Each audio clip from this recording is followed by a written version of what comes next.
Eu sou Mário Persona e essas são as respostas que eu dei aos que me perguntaram sobre a Bíblia. Você escreveu perguntando se o arrebatamento da igreja aparece no Antigo Testamento. Não. O arrebatamento não aparece nas profecias do Antigo Testamento. É possível você utilizar figuras do arrebatamento tiradas do Antigo Testamento, como Enoque, Elias, mas são apenas exemplos, não são a coisa em si. Enoque e Elias foram tirados do mundo por uma espécie de arrebatamento, mas não é o mesmo que acontecerá com a igreja, quando os mortos ressuscitarão dentre os mortos e os vivos, não todos os mortos, né? E os vivos serão transformados. Destes, Jesus é as primícias, ou seja, os primeiros frutos.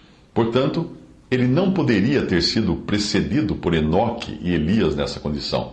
Se Enoque e Elias fossem um arrebatamento já, Cristo não seria. Cristo seria o terceiro, então. Não seria as primícias, não seria os primeiros frutos. Em 1 Tessalonicenses 4, de 13 a 18, não quero, porém, irmãos, que sejais ignorantes acerca dos que já dormem no sentido de que já faleceram em Cristo, para que não vos entristeçais como os demais que não têm esperança, porque se cremos que Jesus morreu e ressuscitou, assim também aos que em Jesus dormem, Deus os tornará a trazer com ele. Dizemo-vos, pois, isto, pela palavra do Senhor, que nós, os que ficarmos vivos para a vinda do Senhor, não precederemos os que dormem.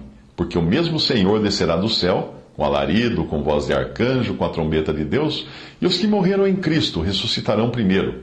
Depois nós, os que ficarmos vivos, seremos arrebatados juntamente com eles nas nuvens a encontrar o Senhor nos ares. E assim estaremos sempre com o Senhor. Portanto, consolai-vos uns aos outros com essas palavras. Para você entender o arrebatamento, é preciso entender antes que a igreja não é Israel, mas que a igreja era um mistério ou segredo que não foi revelado a nenhum dos profetas do Antigo Testamento.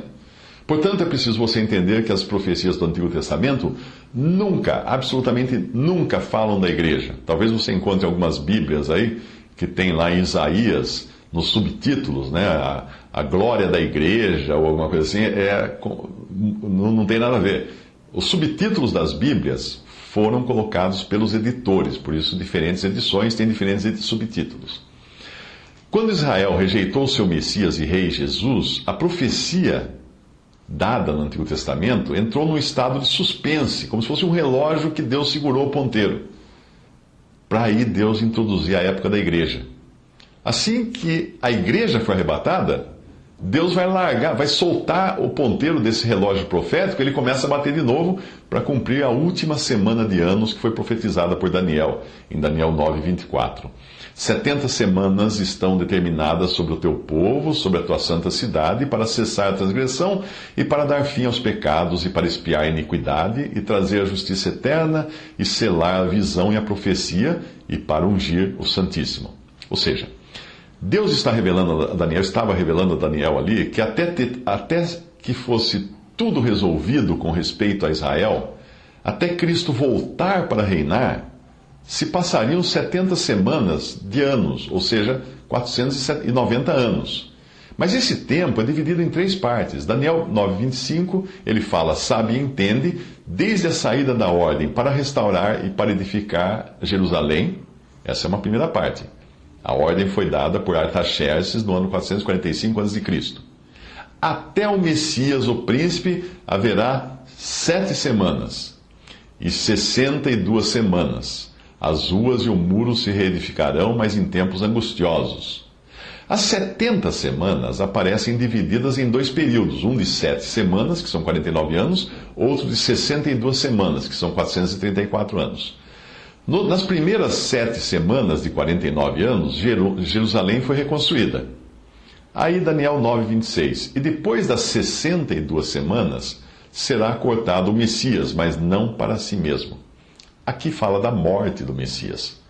O Messias é Jesus, que aconteceu 434 anos após a reconstrução de Jerusalém. E a profecia continua. E o povo do príncipe que há de vir destruirá a cidade e o seu santuário, e o seu fim será com uma inundação. E até o fim haverá guerra, estão determinadas as assolações. Muito bem, esta é a destruição da cidade e do templo que aconteceu no ano 70 da era cristã. A cidade e o templo foram destruídos pelos romanos. E os romanos eram o povo do príncipe que há de vir. É uma alusão ao anticristo, que vai ter o seu poder sobre a Roma restaurada ou revivida. Daniel 9:27. E ele firmará uma aliança, esse príncipe que há de vir, firmará uma aliança com muitos por uma semana. E na metade da semana fará cessar o sacrifício e a oblação. E sobre a asa das abominações virá o assolador, e isso até a consumação. E o que está determinado será derramado sobre o assolador. Repare você que as 70 semanas de anos foram divididas em 7 semanas para a reconstrução da cidade, 62 semanas até o Messias ser tirado da terra, e finalmente mais uma semana de 7 anos, quando esse príncipe fará cessar o sacrifício e ocorrerá a consumação, ou seja, o cumprimento das coisas, o fim de todas as coisas, nesse período da terra. Se você fizer as contas, verá que são perfeitamente identificáveis na história as primeiras 7 semanas e a outra porção de 62 semanas. Mas você não encontra na história do mundo a última semana de anos, porque ela ainda não ocorreu. Entre a retirada do Messias e o dia de hoje, já se passaram mais de 2000 anos, que não aparecem no cálculo, porque era justamente o período em que Deus iria encaixar a sua igreja, ou o segredo, ou o mistério, que estava escondido da profecia dos profetas, que eram dirigidos a Israel, porque os profetas falavam para Israel das coisas que eram referentes a Israel. Eles não falavam da igreja, eles não sabiam nem o que era, e nunca falaram nada sobre a igreja nas profecias do Antigo Testamento. A retomada das tratativas com Israel só pode ocorrer se a igreja for tirada de cena, já que ela não tem nada a ver com Israel. E é isso que acontecerá no arrebatamento. Portanto, o arrebatamento já poderia acontecer a qualquer momento a partir do dia de Pentecostes, em Atos 2, já que não existia nada que precisasse se cumprir profeticamente entre a retirada do Messias e o início da última semana. No final da última semana de anos, Cristo vem para reinar e traz consigo justamente aqueles que foram arrebatados. 1 Tessalonicenses 3,13 diz: para confirmar os vossos corações, para que sejais irrepreensíveis em santidade diante de nosso Deus e Pai, na vinda de nosso Senhor Jesus Cristo com todos os seus santos.